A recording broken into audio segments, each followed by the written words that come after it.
होता है? तो ये आर व्यास को डी से प्रदर्शित करते हैं, व्यास का दोगुना होता है। और कह सकते हैं त्रिज्या व्यास की आधी होती है। बात वही है, आप जब जानते हो कि जो चीज गुणा में है वो भाग में चली जाती है, तो आधी होती है। इसमें क्षेत्रफल बोलते हैं, और चतुर्भुजों में हम कहते हैं परिमाप, लेकिन वृत्त में बोलते हैं हम परिधि। तो परिधि कैसे निकलती है? 2 पाई आर। क्षेत्रफल हमारा वर्ग इकाई में निकलता है, और परिधि हमारी खाली इकाई में। आई बात समझ में? इसी वृत्त से आगे बढ़ते हैं, तो वृत्त से हमारा बनता है बेलन। ये बेलन है। बेलन जैसे कि प्रैक्टिकली आप जैसे कि नहाने जाते हैं, बाल्टी देखी होगी आपने, जो प्लास्टिक की बाल्टी की बात बोल रहा हूं मैं, जो जिसमें पुताई करने की बार्निश आती है, वो कैसी होती है? बेलनाकार। जिस तरह समर में पानी आता है, समर का जो पाइप होता है वो भी क्या है? बेलनाकार। तो उन वस्तुओं को बेलन बोलते हैं।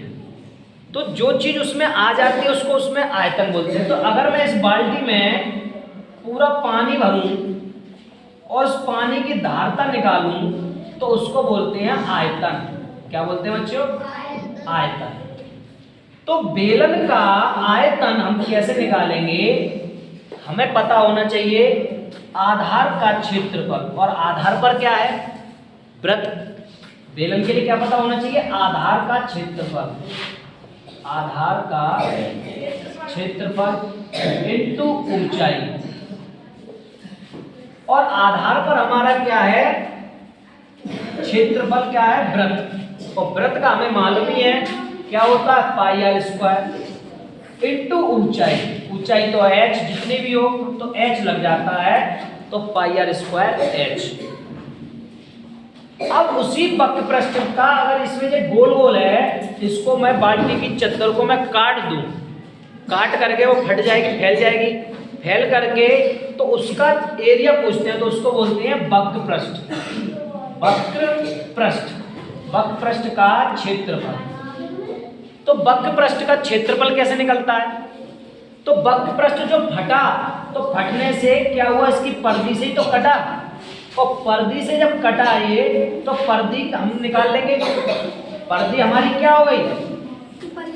परिधि हमारी चाहे लंबाई या चौड़ाई मान लो, तो परिधि 2 पाई आर, और h क्या हो गई? चाहे लंबाई मान लो या चौड़ाई, तो 2 पाई आर h।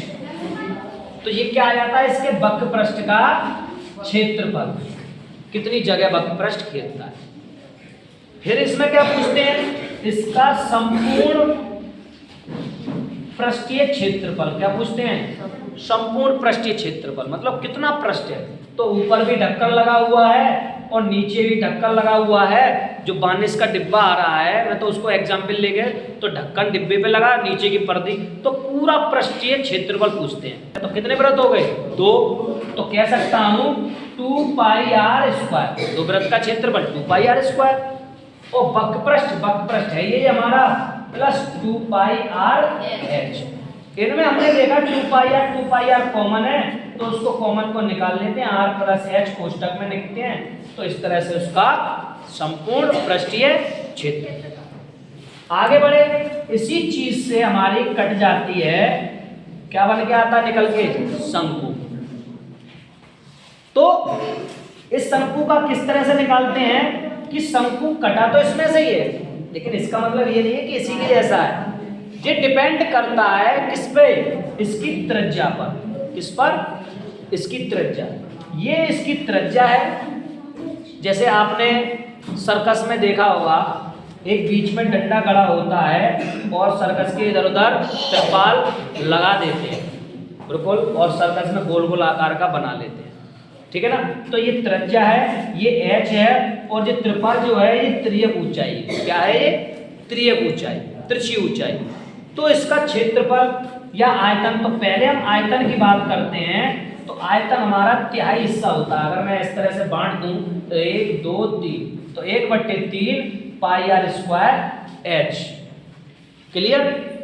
वो चीज कहां से निकली है? बिल्कुल इसी तरह से, आधार का क्षेत्रफल इंटू ऊंचाई। लेकिन इसका जो वक्र पृष्ठ है वो अलग होता है। वक्र पृष्ठ क्या होता है? वो अलग होता है एल की वजह से, तिर्यक ऊंचाई की वजह से। लेकिन पाई से जुड़ा हुआ है, वृत्त की वजह से पाई से जुड़ा हुआ है, इसलिए इसको बोलते हैं पाई आर एल। अब आप कहेंगे एल कहां से आएगा? एल है तिर्यक ऊंचाई, जिसको अभी हमने आपको बताया, इसको बोलते हैं कर्ण। क्या बोलते हैं? कर्ण। तो कर्ण से निकालते हैं कि हमारी एल कर्ण। तो बड़ी भुजा का वर्ग मतलब एल का वर्ग अन्य भुजाओं के वर्गों के, अन्य भुजाएं कौन सी हैं? ये दोनों। तो एच का वर्ग प्लस आर का वर्ग, वहां से एल निकाल लेते हैं। और जो इधर वर्ग होता है, वर्ग निकल करके दूसरी तरफ वर्गमूल बन जाता है, वहां से एल आ जाता है। क्लियर? तो जैसे इसमें संपूर्ण पृष्ठ होता है, इसमें भी होता है। तो इसमें संपूर्ण पृष्ठ कहां से आता है? कि संपूर्ण पृष्ठीय क्षेत्रफल कहां से आता है? ये आता है, एक तो नीचे वृत्त है, वृत्त क्या है नीचे? पाई आर स्क्वायर। यहाँ कितने थे? यहाँ 2 थे, यहाँ तो कितना? 1 है। और ऊपर क्या? वक्र पृष्ठ। वक्र पृष्ठ का निकाल ही लिया, पाई आर एल। इनमें पाई आर कॉमन है, पाई आर ले लिया तो आर प्लस एल। क्लियर?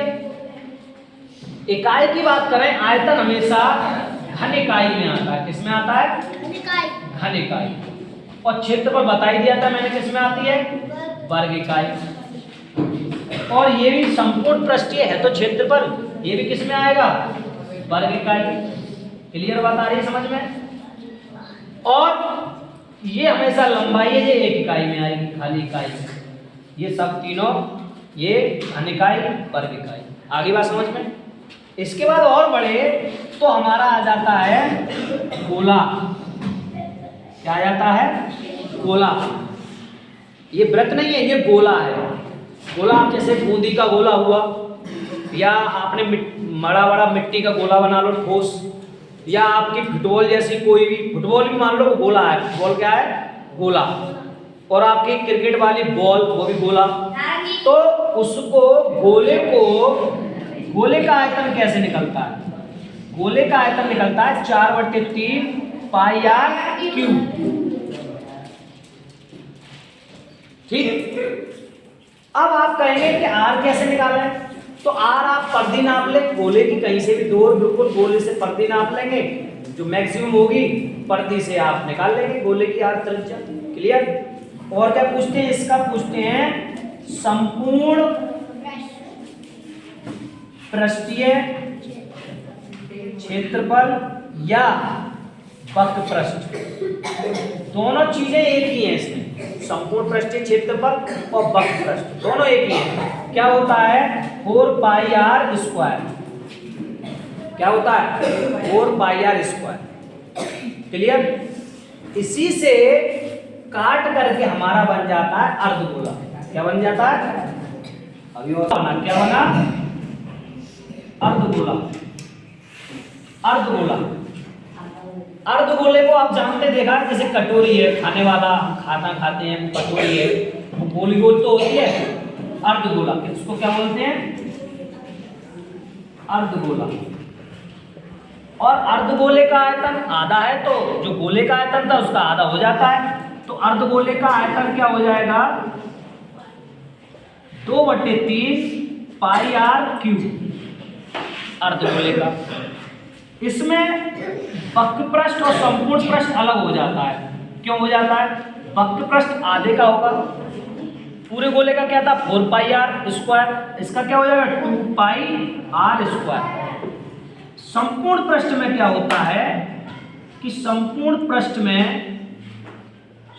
पृष्ठीय क्षेत्रफल में 3 पाई हो जाता है, 3 पाई आर स्क्वायर। क्यों हो जाता है? क्योंकि एक ऊपर का और एक वृत्त उसमें शामिल हो जाता है। आगे बात समझ में? अब गोले के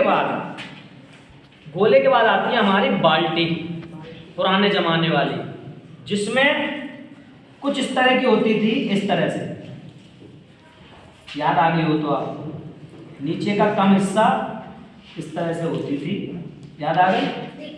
तो इसको बोलते हैं छिन्नक। क्या बोलते हैं बच्चों? छिन्नक। छिन्नक क्या बोलते हैं? छिन्नक। तो हमसे इसका भी आयतन पूछते हैं कि इसमें कितना पानी आ रहा है। तो छिन्नक का आयतन, छिन्नक का आयतन, तो छिन्नक का आयतन हमारा निकला है शंकु से, क्योंकि अगर मैं इसको आगे बढ़ा दूं डॉट डॉट डॉट डॉट करके, डॉट डॉट डॉट डॉट, तो ये पूरा शंकु बन गया। इसको मिटा दूं तो ये क्या बन गया? शंकु बन गया। तो शंकु से कटा हुआ भाग है छिन्नक। तो शंकु से कटा है इसलिए ये भी तिहाई में निकलता है।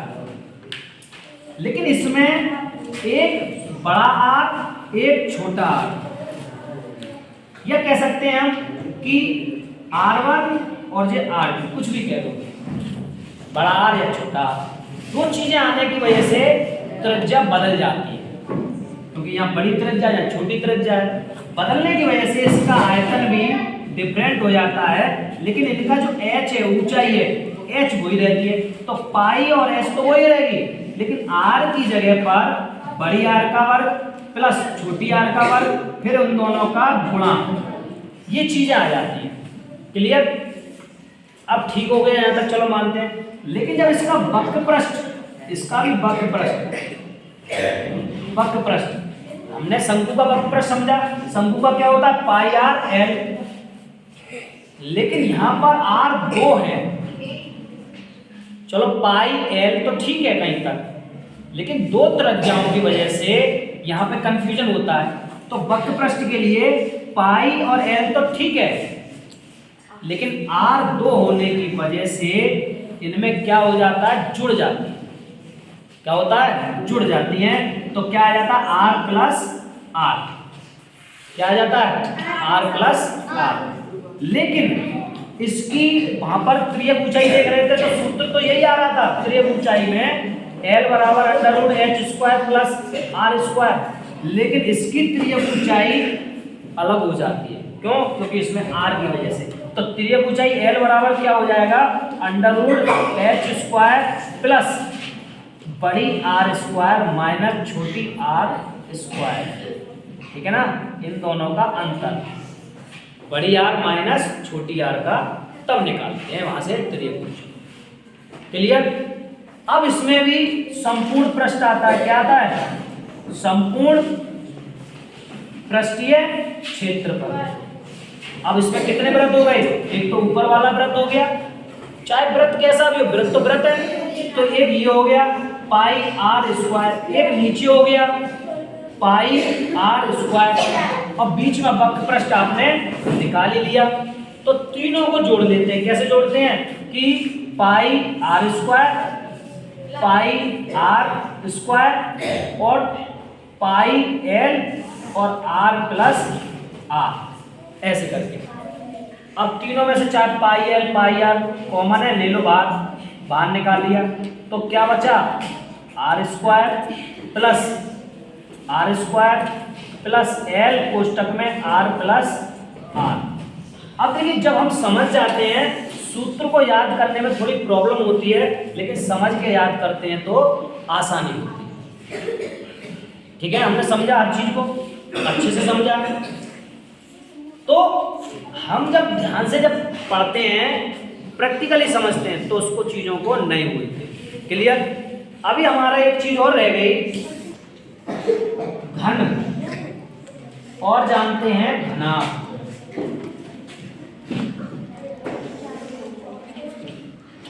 ये हमारा क्या है? घन, और ये क्या है? घनाभ।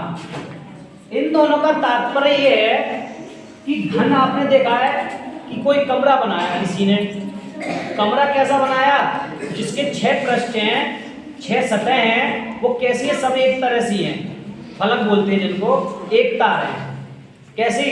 जिनकी चारों भुजाएं समान है, सब, चाहे नीचे की धरती हो, ऊपर की हो, इधर की हो, उधर की, सब तरफ समान बनाई उसने।